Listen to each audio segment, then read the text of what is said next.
Hi there, guys. It's Anthony, your counsellor again. This month, I want to talk to you about the problems of ongoing depression. Now, I know it's a very negative, difficult thing to talk about, but a lot of young people today are really struggling with this. And it's very similar and attached to other issues that I've talked about, like anxiety and things like stress and worry. So I want to start by looking at what is depression, because often anxiety and depression are very linked. Some of the similarities are that you become quite agitated, feeling restless, difficulty in trying to sleep, your diet suffers, and you're feeling quite sad, not being able to feel your feelings. Maybe there's this numbness that you can't feel nothing, and that you try and distract yourself because it's so difficult and confusing to know what's going on in your head. And you can become quite self-critical about everything you think, feel and do, and that makes you vulnerable to other people, because when they see that, they could end up adding to that, not realising how they're affecting you. So this feeling of hopelessness and wanting to hurt yourself or questioning what's the point of life, that is not the kind of place that any human being wants to be. And in order to stop getting down to that whole problem, that area of depression, we've got to look after our emotions. We've got to be aware of what's going on around us and how it's affecting us, and how other people are affecting us, and how we are exposed to that vulnerable self. Now, depression can have some historical roots. You can have inherited it from your parents. Quite a few parents who've had depression in their life have passed it on to their kids, especially if you're living with these parents 24/7 most of the time. Or it can be to do with some sort of trauma, abuse in your life, perhaps from your childhood, some painful, difficult experiences that have left you really feeling shocked, overwhelmed, numb, and you can't feel any of your feelings. Or maybe you've lost a parent and you've been going through this really difficult period of your parents being separated or divorced, especially when you were really young, and you may not have been able to have known what's going on.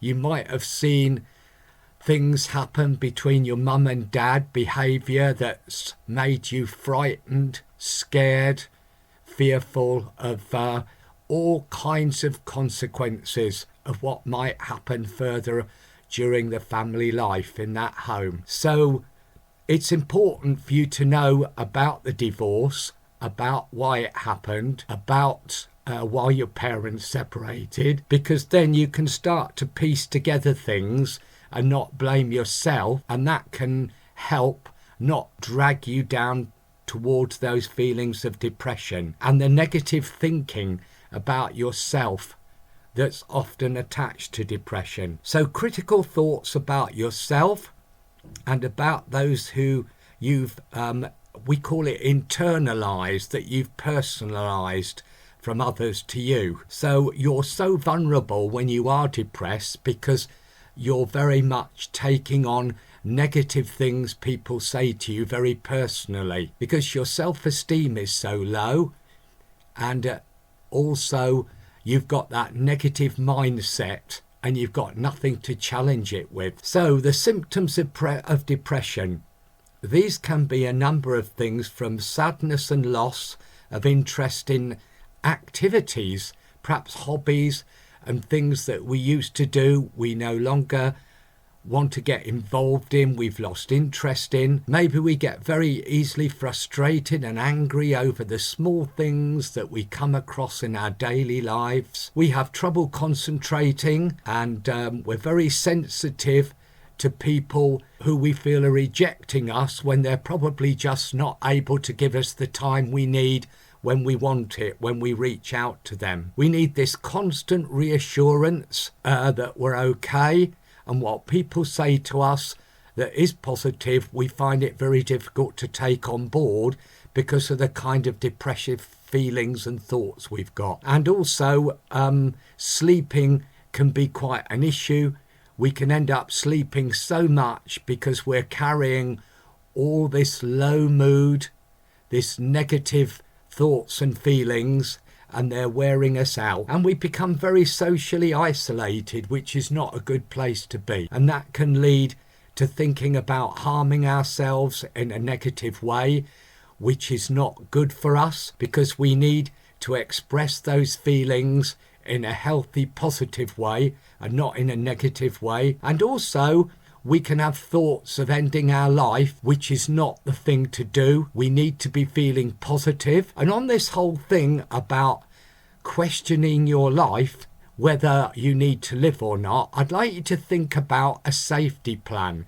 If ever you get into this depressive state, think of 3 good reasons why you should continue to live, 3 people you can contact to tell them how you feel, 3 things you can do to help yourself, and 3 organisations you can contact. I'd like you to really keep that on board as a safety plan if ever you start to feel really low, because that will help you through these difficult times. And we know that some symptoms of depression can often lead to changes in behaviour which create addictions. It's very easy, isn't it, to start drinking too much alcohol, take cannabis to such an extreme, to think that we can't live without drugs, because these feelings, this state of mind is really having quite a painful, difficult impact on us. So I'd like us to think now about the causes and the triggers of depression. It can be peer groups. You're part of a particular peer group of friends and you think that they're not treating you properly, they're not giving you time and attention, and so you're desperately trying to fit in and you're wondering what you need to do to fit in.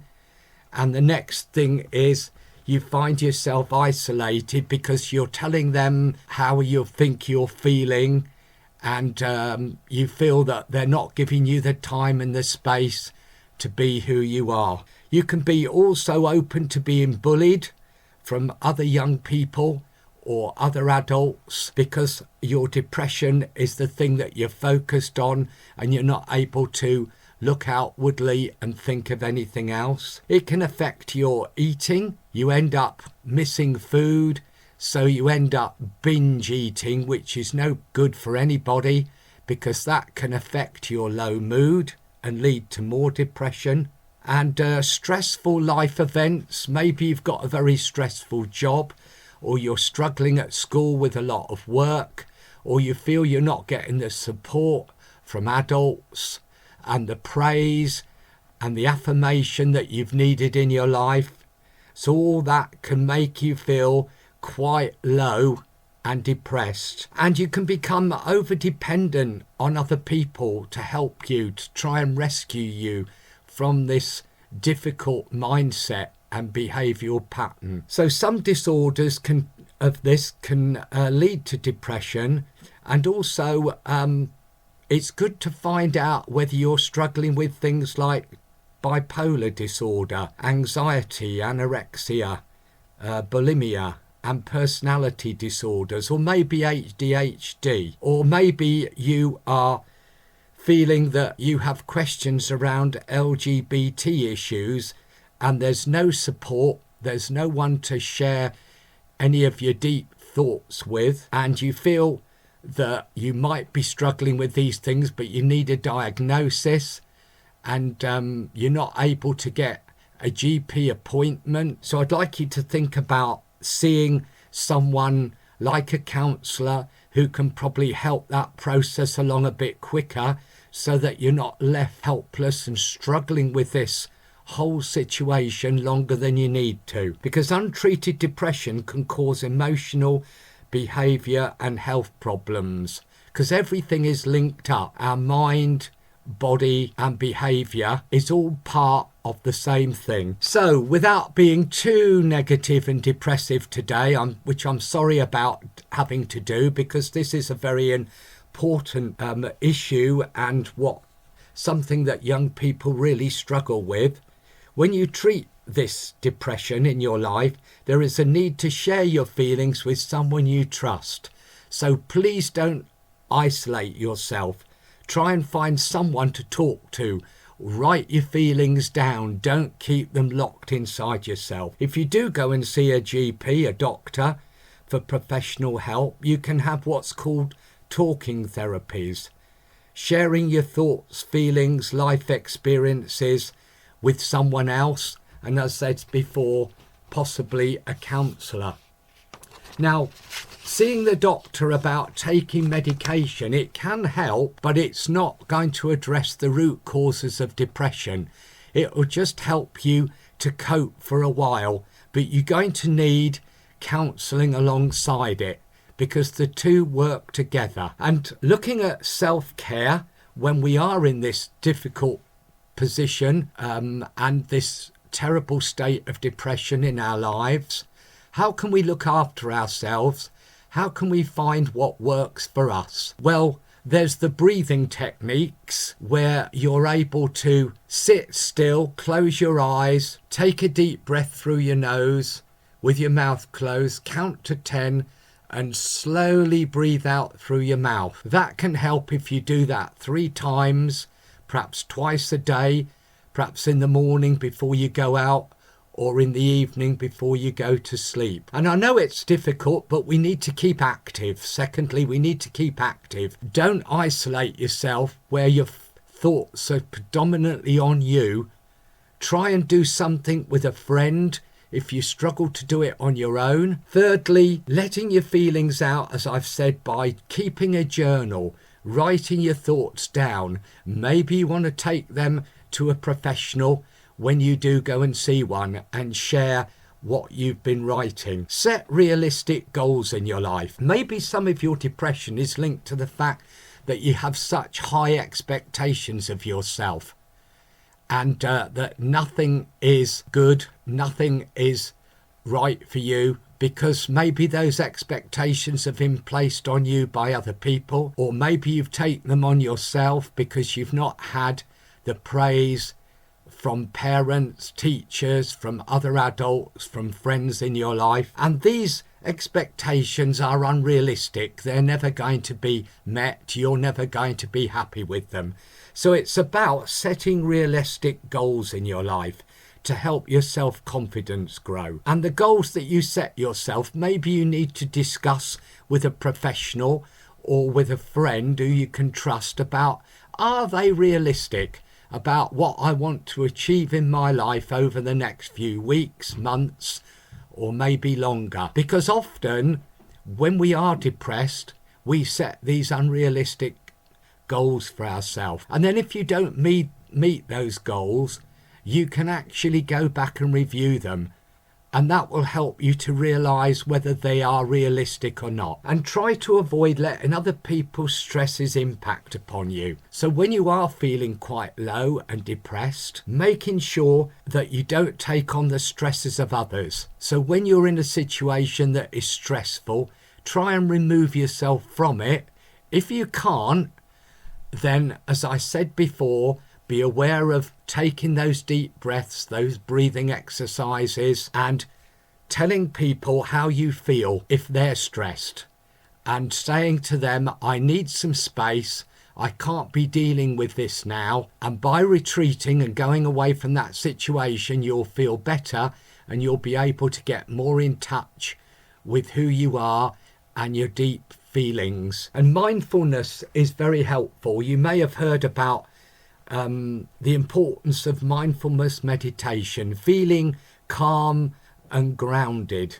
That means taking the pressure off yourself. It might be, for instance, you can use a self-soothing box where you find touch, smell, memories, music, water, activities and creativity of things really help you to calm yourself down, to get in touch with your feelings. So it's important to practice some self-care until you get the professional help needed, but also to keep the ongoing medication going if it's recommended by the doctor, because the two need to work together. So I hope that's been helpful. Some of the things I've said about depression, it is important, it is a growing problem for many people today, and if you can prevent yourself from getting depressed and struggling with it, you know that there's help out there, you know that there's things to do